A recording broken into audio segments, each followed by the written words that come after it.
The FBI providing a massive update in the assassination of Charlie Kirk, announcing 22-year-old Tyler Robinson, who you're looking at, has been identified as the man responsible for killing Charlie Kirk at a speaking event on Utah Valley University campus. Utah Governor Spencer Cox says a family member was involved in turning Robinson in, with FBI Director Kash Patel commending his team for swiftly bringing this suspect to justice. It was about 33 hours, and they found him. Good morning, ladies and gentlemen. We got him. This is what happens when you let good cops be cops. The FBI and our partners are proud to stand here today together to bring justice to the family of Charlie Kirk and honor his memory. The suspect was taken into custody at 10 p.m. local time. In less than 36 hours, 33 to be precise, thanks to the full weight of the federal government and leading out with the partners here in the state of Utah and Governor Cox, the suspect was apprehended in a historic time period. Kash Patel ended those remarks by saying this: "To my friend Charlie Kirk, rest now, brother. We have the watch." This is Outnumbered. I'm Kayleigh McEnany here with my co-hosts Harris Faulkner and Emily Campagno. Also joining us, Alicia Acuna, Fox News senior correspondent, and John Yoo, former Deputy Assistant Attorney General, UC Berkeley law professor, and former Justice Thomas law clerk. We begin with Paul Morrow, retired NYPD inspector. He's on the scene. He has been there since yesterday. Paul, we've been keeping in touch, and one of the aspects of this was the Discord messaging that took place between the roommate and between Tyler Robinson. And I just want to list for our viewers what we know about those Discord messages. There was talk about needing to retrieve a weapon from a drop point. There was mention of a weapon in a bush. To visually watch the area, it was wrapped in a towel in this message. Engraved bullets were mentioned as well, a weapon that was unique, a scope, and changed outfits. That seems like a pretty detailed description of what happened in messages with a roommate. Yes, it does, and it argues perhaps that the roommate was cognizant of what was going to occur or had just occurred, and that's absolutely going to be a very, very focused aspect of this investigation. You can imagine federal government pulling very hard at this. John, you will tell you that almost certainly by now a preservation order has been issued to Discord, which is a gaming app, to make sure they preserve all relevant stuff relative to this case that's on their servers. They're in San Francisco, so you can get to them. It's not like reaching some overseas entity. And they're going to be looking, that is the feds, will be looking for a potential federal nexus, something going across state lines or that implicates a federal statute. And one of the things that could happen here is that if this was a conspiracy, if there were a few people involved and they're communicating by Discord, well, there's your element. There's your operative element of a federal crime, because internet messages go across state lines. It's used for jurisdiction all the time. You have your federal conspiracy case, and that is whole things in Fedland. You know, Paul, I also want to quickly tick through some of the messages that we learned were on the bullets, including, "Hey, fascist."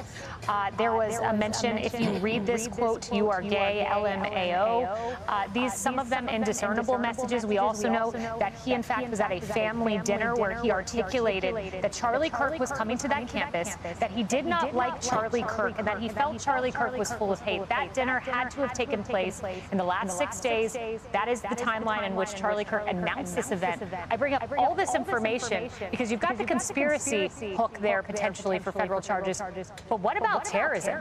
Because some of this points to perhaps having a political motive. You can call something domestic terrorism without actually charging it. The instances of federal charges being brought for terrorism not involving a foreign entity are as rare as hen's teeth. Almost always you need a foreign entity involved for the federal terrorism charges.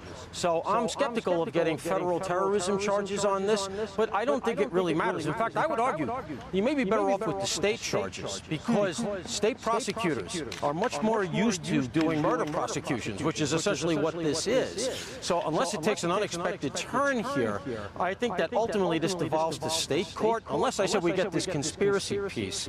And again, they're going to be pulling in all of this. It'll be interesting to watch how the arraignments go. You all remember the Mangione thing, where they were dueling arraignments. I think a lot of that was because the federal government really didn't trust Alvin Bragg's office to bring that case in.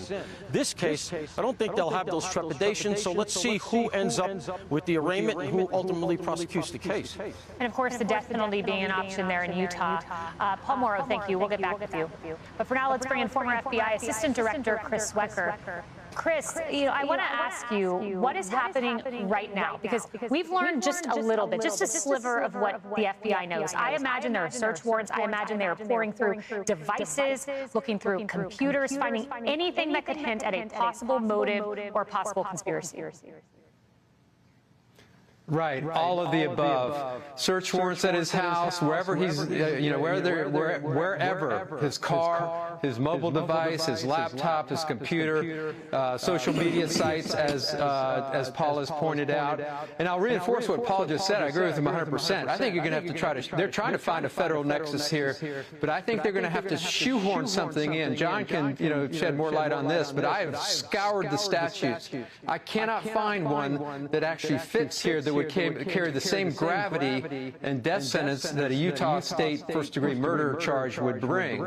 So, and they're also in the process now. We've moved from manhunt to prosecution. We're going to build a prosecution here, match the forensic evidence with the subject, talk to people, harvest all that computer forensics, electronic forensics.